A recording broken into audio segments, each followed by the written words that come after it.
So last night, LeBron James, second straight blowout for the Cleveland Cavaliers. They put up 90 points, but they let up 120 plus again. The Toronto Raptors looked really sharp, but LeBron was pissed last night. IT has been playing really well, but I've said this about the Cavaliers, and I've said this for years about the Cavaliers. If their defense doesn't shore up, they will be nowhere near the Golden State Warriors in the playoffs.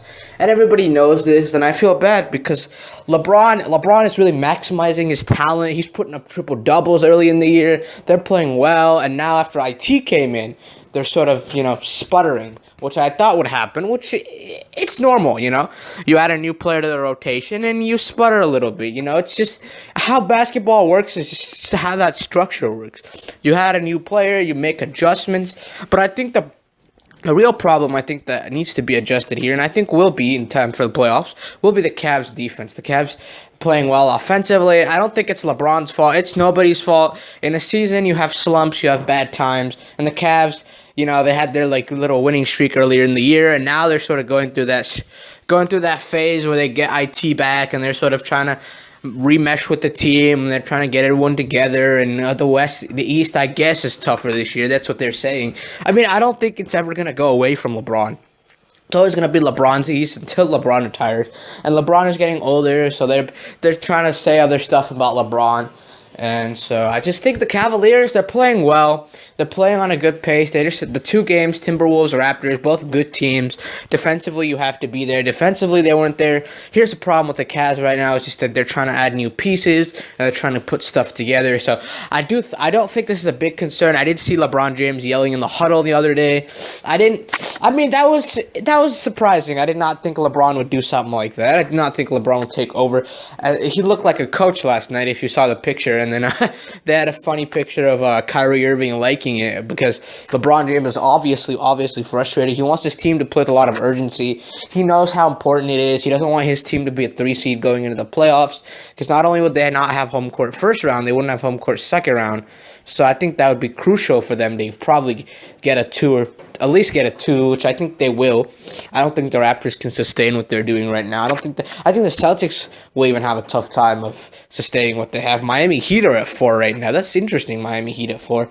But I just think the way it's all looking in the East right now, I think it's very deceiving. Towards the All-Star break, we'll know more, and then towards, end of the regular season. I think the way the Cavaliers are structured right now, I think they're fine. Once they get IT back and clicking, and once they get everything clicking, they're going to be probably one of the most unbeatable teams. I think what IT does bring to this team is he brings a shooter who is unselfish, who passes the ball, who helps other teammates. I think he'll help Love more than Kyrie helps Love, and I think this is the advantage that they hold because I think getting Kevin Love is very, very, very important for the Cavaliers if they want to beat the Warriors. Everyone has to play Isaiah, Kevin Love, LeBron, and that they have to maximize and stretch out that starting 5. I don't know about Tristan Thompson. I heard he's on the move, but I don't know.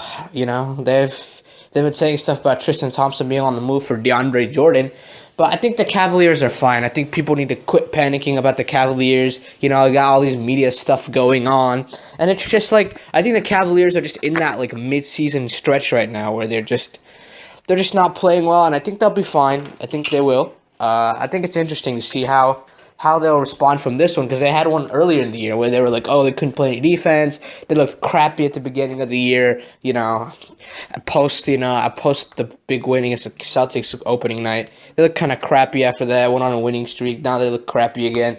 So it's always on and off again with the Cavaliers. They play well. They get the stuff done, and they know what to do. They have the experience, so I don't think anybody in this situation should be. If you know basketball well, you shouldn't be worried because it's LeBron James. As long as LeBron James is on that team, you don't really need to worry about anything. I like where they're headed. They're probably going to get the 2 seed in the East like last year again. They're probably going to meet the Celtics in the Eastern Conference Finals, and we all know what's going to happen from there. It's probably going to go 6 or 7, but I think the Celtics will probably push them this year with Kyrie, but I don't think As I said, like, I don't think they're still an NBA Finals team, NBA Finals caliber team, so I don't think these struggles are really going to mean anything. I think these struggles are actually a good thing, because once they get rid of this mid-season, they'll be fine going into the playoffs, and I always think every team has a struggle like this at some point, so I think it's good to see them facing some adversity, and I think the Cavs will be fine, so nothing to worry about in Cleveland. Cleveland suffers yet another loss tonight. 97-95 at the hands of the Indiana Pacers. 22-point comeback. LeBron gets a tech. They're still frustrated, but like I said, I still do believe that they can do it. What a huge comeback for the Indiana Pacers. Congratulations. 3 straight losses. It's just a road trip. You know how road trips work, but they lost to the Pacers tonight. 22-point comeback for them. Big win for the Pacers in the Eastern Conference standings.